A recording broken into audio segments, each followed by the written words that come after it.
अपना संजीवन है।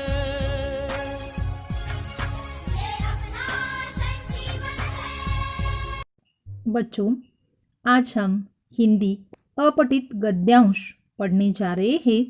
किसी भी एग्ज़ाम में अपठित गद्यांश होता ही है जिसमें हम पूरे अंक प्राप्त कर सकते हैं, लेकिन उसके लिए बहुत ज़रूरी है कि हमें अपठित गद्यांश कैसे सॉल्व करना है ये जानना बहुत ज़रूरी है। अपठित गद्यांश किसे कहते हैं ये पहले जान लेते हैं।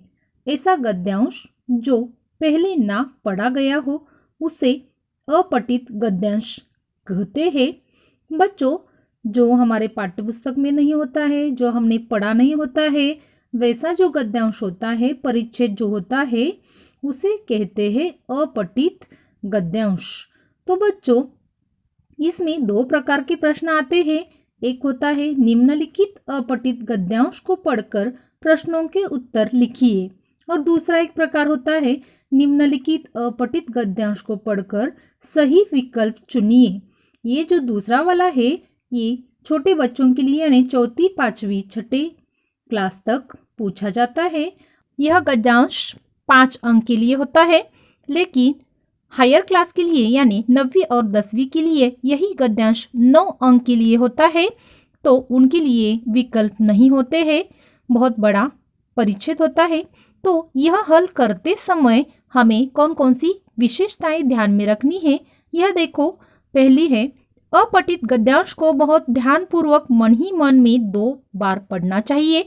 गद्यांश को पढ़ते समय विशेष स्थानों को रेखांकित करना नहीं भूलना है। यह बातें बहुत अच्छी तरह से आपको ध्यान में रखनी है और गद्यांश सॉल्व करना है। आगे देखो, अपठित गद्यांश के प्रश्नों के उत्तर देते समय भाषा सरल, व्यवहारिक और सहज होनी चाहिए। यानी आप जब आंसर लिखते हो, अपठित गद्यांश के प्रश्नों के उत्तर जब लिखते हो, तो बहुत ही सरल शब्दों में उसका आंसर लिखना जरूरी है। आगे देखो, अपठित गद्यांश से संबंधित किसी भी प्रश्न का उत्तर देते समय कम से कम शब्दों में अपने उत्तर को स्पष्ट करना चाहिए। देखो बच्चों, आप जो भी कुछ आंसर लिखते हो वो कम से कम शब्दों में, लेकिन पूरा भावपूर्ण आंसर उसमें चाहिए। जो आपको प्रश्न पूछा है उसे संबंधित ऊपर दिए गए परिच्छेद में से ढूंढकर आपको अपने शब्दों में आंसर लिखना बहुत ज़रूरी है। 5 नंबर का पॉइंट देखो, शीर्षक लिखते समय संक्षिप्तता का विशेष ध्यान रखना चाहिए। किसी भी पद्यांश हो, गद्यांश हो, उसमें ऊपर दिए गए परिच्छेद को शीर्षक दीजिए। यह प्रश्न होता ही है। उस समय हमें क्या ध्यान में रखना है कि वह शीर्षक बहुत कम शब्दों में, 2 या 3 शब्दों में होना, संक्षिप्त स्वरूप में होना बहुत ही ज़रूरी है। आगे देखो बच्चों, यहाँ उदाहरण के लिए एक परिच्छेद लिया है, एक अपठित गद्यांश लिया है। ये छोटे कक्षाओं के लिए है, जैसे कि 34 से 7वीं तक की कक्षा में ऐसे विकल्प के साथ परिच्छेद आ सकता है। अपठित गद्यांश के जो प्रश्नोत्तर होते हैं उस प्रश्न के लिए विकल्प भी आ सकते हैं। देखो परिच्छेद, सभी बच्चे मेले से खिलौने ले रहे हैं। महमूद सिपाही लेता है। मोहसिन को बिस्मी पसंद आया। नूरे को वकील से प्रेम है। ये सब 2-2 पैसे के खिलौने हैं। हामिद के पास कुल 3 पैसे है। वह मिट्टी के कमज़ोर खिलौने को पसंद नहीं करता क्योंकि वे महंगे भी है, इसलिए वह लोहे की दुकान पर जाता है। वहाँ उसे क्या दिखाई देता है, देखो, ख्याल आता है दादी के पास चिमटा नहीं है। चिमटे के बिना रोटी सेकते समय उनका हाथ जलता है। यह सोचकर उसने 3 पैसे में एक चिमटा खरीद लिया है। तो बच्चों, आपको बहुत ही मनपूर्वक जो दिया गया गद्यांश होता है वो आपको पठन करना है। प्रश्न किस तरह होता है, गद्यांश पढ़कर सही विकल्प चुनो। प्रश्न क्रमांक 1 देखो, बच्चे खिलौने कहाँ से ले रहे थे। देखो ऑप्शन क्या क्या दिए यहाँ पर, ऑप्शन यानी विकल्प। पहला है बाजार, दूसरा है पार्क, तीसरा है मॉल, चौथा है मेले। तो हमने ऊपर पढ़ लिया है पहली ही पंक्ति में, सभी बच्चे मेले से खिलौने ले रहे हैं। तो बच्चों इसका आंसर क्या आएगा? मेले, यानी बच्चे खिलौने मेले से ले रहे थे। आपको सिर्फ सही विकल्प को टिक करना है। आगे का प्रश्न देखो, महमूद ने कौन सा खिलौना खरीदा? पहला ऑप्शन क्या है? सिपाही, दूसरा है बंदर, तीसरा है सांप, चौथा है डॉक्टर। तो बच्चों हमने जब गद्यांश पढ़ा तो आपको ध्यान में आ चुका होगा महमूद सिपाही लेता है, तो इसका आंसर हो गया सिपाही। तीसरा प्रश्न देखो, हमीद के पास कितने पैसे थे? पहला विकल्प है 2 पैसे, दूसरा है 3 पैसे, तीसरा है 4 पैसे, चौथा है 1 पैसा। तो इसमें से सही विकल्प है 3 पैसे। हमने जब पढ़ा था गद्यांश तो मन से पढ़ा था, इसलिए हमारे ध्यान में रहना चाहिए कि हमीद के पास कितने पैसे थे? 3 पैसे। चौथा प्रश्न देखो बच्चों, दादी के लिए उसने क्या खरीदा? आपको ध्यान में भी आ गया होगा आंसर। पहला विकल्प देखो तवा, दूसरा चूड़ियाँ, तीसरा अंगूठी, चौथा है चिमटा। तो बच्चों इसमें से क्या खरीदा है? दादी के लिए हमीद ने चिमटा खरीदा है। पांचवा प्रश्न देखो, चिमटे को हमीद ने कितने पैसे में खरीदा या कितने में खरीदा? आंसर देखो 4 पैसे, 5 पैसे, 3 पैसे या 2 पैसे। इसमें से करेक्ट आंसर है 3 पैसे। आपको बहुत ही मनपूर्वक परिच्छेद पढ़ने पर बहुत आसानी से आप उसका आंसर ढूंढ सकते हो और पूरे के पूरे अंक आप इसमें प्राप्त कर सकते हो। अब आगे हम हायर क्लासेस के लिए 9th और 10th के लिए एक एग्जाम्पल लेने वाले हैं। चलो देखते हैं गद्यांश। कक्षा 9th और 10th के लिए गद्यांश 9 अंक के लिए होता है और पद्यांश 6 अंक के लिए होता है। यहाँ हम गद्यांश की बात कर रहे हैं, तो चलो पढ़ते हैं गद्यांश। बहुत ही मनपूर्वक पढ़ना है। कृष्ण हमेशा अपने मुकुट में मोर पंख लगाते थे। मोर पंख कुदरत की खूबसूरती की नुमाइंदगी करता है। कान्हा इनके जरिए यह संदेश देना चाहते थे कि जिंदगी में भी वैसे ही तरह तरह के रंग है जैसे कि मोर पंख में होते हैं। मोर पंख के गहरे रंग दुख और परेशानी को दर्शाते हैं, तो हल्के और चमकीले रंग सुख, तरक्की, संपन्नता और खुशी को। कृष्ण हमें संदेश देते हैं कि हमें जिंदगी का जब जो रंग मिले उसे गले लगाना चाहिए। कृष्ण के सिर पर लगा मोर पंख यह भी संदेश देता है कि हमें अपने दुश्मन को भी दोस्त की तरह गले लगाना चाहिए। कृष्ण के बड़े भाई बलराम को शेषनाग का अवतार माना जाता है।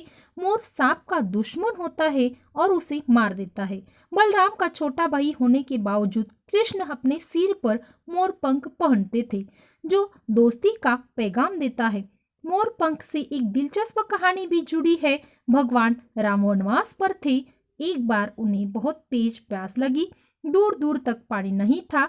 तभी एक मोर ने उन्हें देखा और अपनी लंबी पूंछ से रास्ता बनाते हुए राम को नदी तक ले गया। जब राम नदी तक पहुंचे तो मोर के सारे पंख झड़ चुके थे।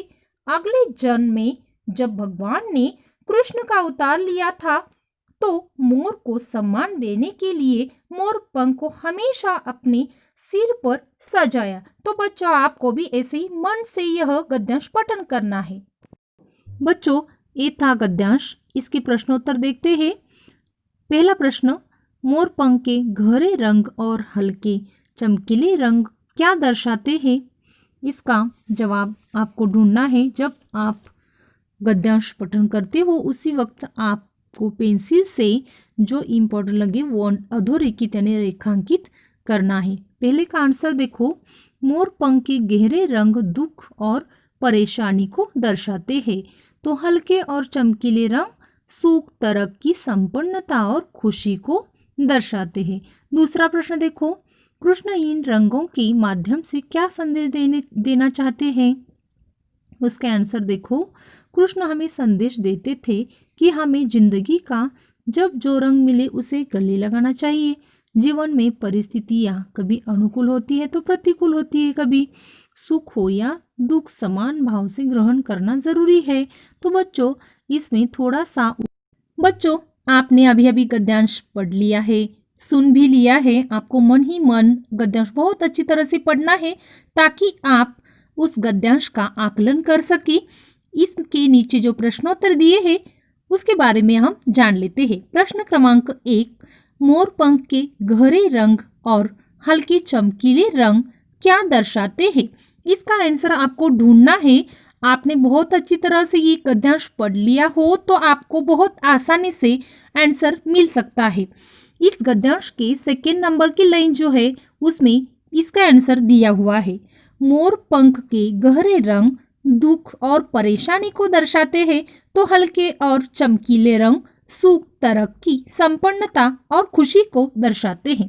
दूसरा प्रश्न देखो बच्चों, कृष्ण इन रंगों के माध्यम से क्या संदेश देते हैं? इसका आंसर थर्ड लाइन से शुरू होता है। देखो, कृष्ण हमें संदेश देते थे कि हमें जिंदगी का जब जो रंग मिले उसे गले लगाना चाहिए। जीवन में परिस्थितियां कभी अनुकूल होती है तो कभी प्रतिकूल, सुख हो या दुख समान भाव से ग्रहण करना चाहिए। इसमें थोड़ा सा मन से आंसर ऐड किया है, आप भी ऐसे कर सकते हो, लेकिन वह आंसर गद्यांश से रिलेटेड होना जरूरी है। प्रश्न क्रमांक 3, मोर पंख से जुड़ी कहानी लिखिए। इस प्रश्न का उत्तर इस गद्यांश के नीचे से चौथी लाइन से शुरू होता है। देखो, मोर पंख से एक दिलचस्प कहानी जुड़ी है। भगवान राम वनवास पर थे।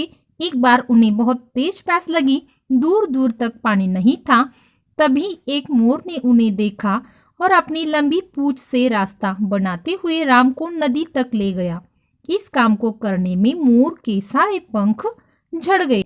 यह आंसर इस प्रश्न का है। चौथा प्रश्न देखो बच्चों, भगवान राम की सहायता करने का मोर को क्या फल मिला? इसका आंसर भी इस परिच्छेद में लास्ट अंतिम लाइन में है। भगवान राम की सहायता करने का मोर को अंतिम फल मिला। भगवान अगले जन्म में जब कृष्ण के रूप में अवतरित हुए तो उन्होंने मोर को सम्मान देने के लिए मोर पंख को हमेशा अपने सिर पर सजाया।